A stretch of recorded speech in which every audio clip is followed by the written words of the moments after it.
Hello बच्चों, चलिए प्रश्न को पढ़ते हैं।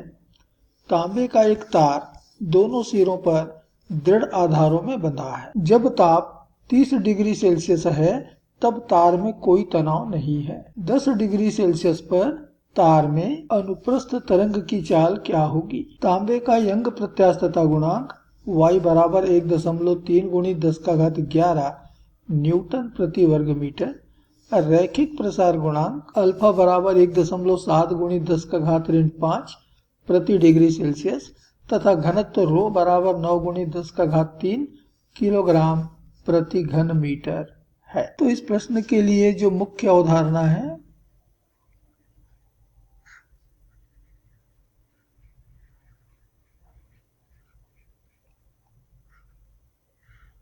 वह है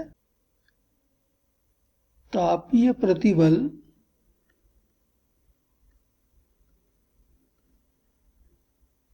एवं तापीय विकृति।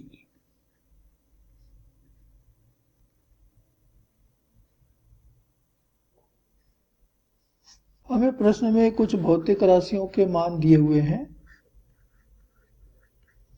तो पहला तो दिया है क्षण का प्रारंभिक ताप 30 डिग्री सेल्सियस और अंतिम ताप दिया है 10 डिग्री सेल्सियस, अर्थात ताप में परिवर्तन।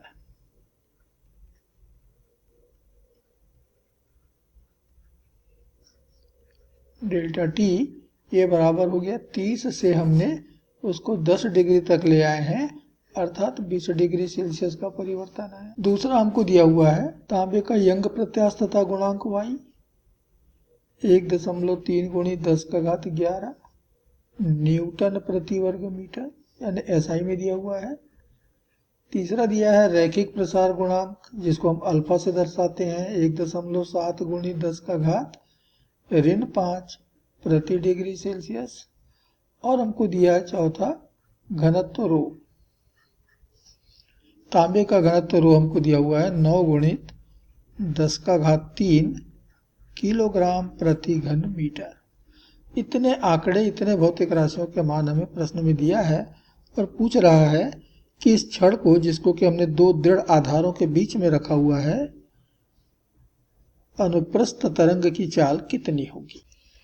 तो हमने तांबे की एक छड़ को 30 डिग्री सेल्सियस तापमान पर दो दृढ़ आधारों के बीच में रखा है। इस समय छड़ में कोई तनाव नहीं है। अब इसका ताप हमने घटा करके 10 डिग्री सेल्सियस कर दिया, तो ताप में कमी होगी तो छड़ सिकुड़ेगा, लेकिन सिकुड़ने की जगह तो है नहीं, वो तो दो दृढ़ आधारों के बीच में फंसा हुआ है। तो सिकुड़ना चाहेगा और सिकुड़ने की जगह है नहीं, तो क्या करेगा, छड़ इन क्लैंपों पर बल लगाएगा।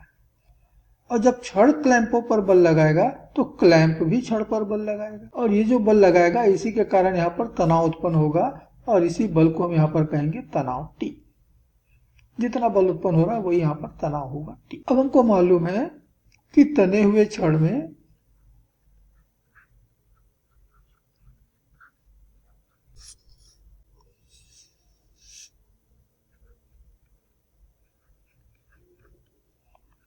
अनुप्रस्थ तरंग की चाल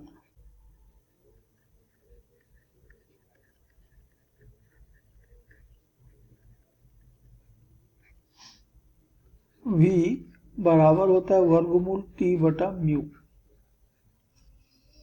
जहां पर कि T छड़ में तनाव है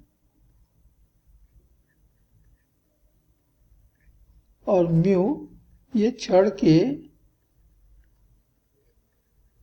प्रति एकांक लंबाई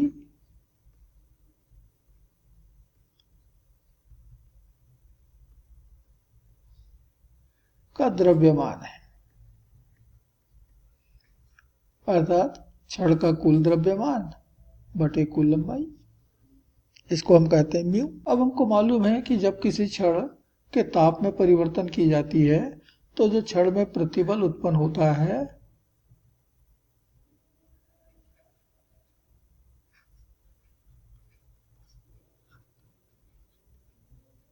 छड़ में उत्पन्न तापीय प्रतिबल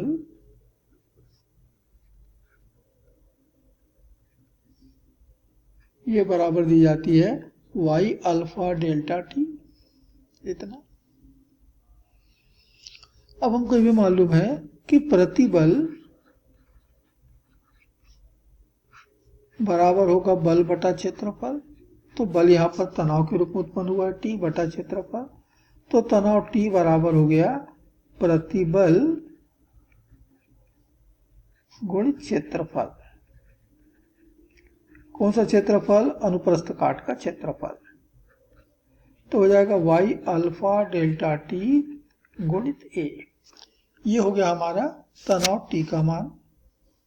इसको हम समीकरण नंबर 1 कहें तो ये हमारा समीकरण नंबर 2 आ गया। बिल्कुल ऐसे ही म्यू बराबर हमको मिला था द्रव्यमान बटे लंबाई, और द्रव्यमान होता है आयतन गुणित घनत्व, आयतन गुणित घनत्व बटा L।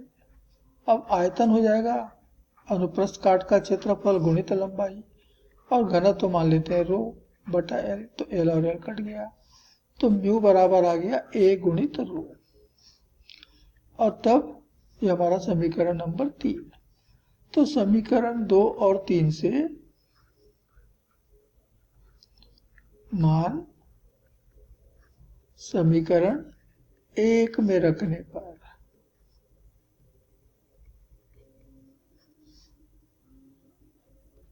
अनुप्रस्थ तरंग की चाल भी बराबर वर्गमूल टी की जगह हमको मिला है y a alpha delta T बटा म्यू, और म्यू की जगह मिला है a रो, a और a तो कट गया, तो बराबर मिलेगा वर्गमूल y अल्फा डेल्टा टी बटा रो। तो प्रश्न में दाएं पक्ष की सभी भौतिक राशियां दी हुई हैं, ये सारे मान हम रख देते हैं। तो v बराबर हमको मिल रहा है y दे रखा है 1.3 गुणित 10 का घात 11 न्यूटन प्रति वर्ग मीटर। अल्फा दे रखा है 1.7 गुणित 10 का घात ऋण 5 प्रति डिग्री सेल्सियस, और डेल्टा टी तापांतर ये हमको मिला है 20 डिग्री सेल्सियस का, बटे घनत्व रो ये हमको दिया हुआ है 9 गुणित 10 का घात 3 किलोग्राम प्रति घन मीटर। और ये हल करने पर हमको लगभग मिल रहा है 70 मीटर प्रति सेकेंड, और यही इस प्रश्न का उत्तर होगा। आशा करते हैं आपको समझ आया होगा। धन्यवाद।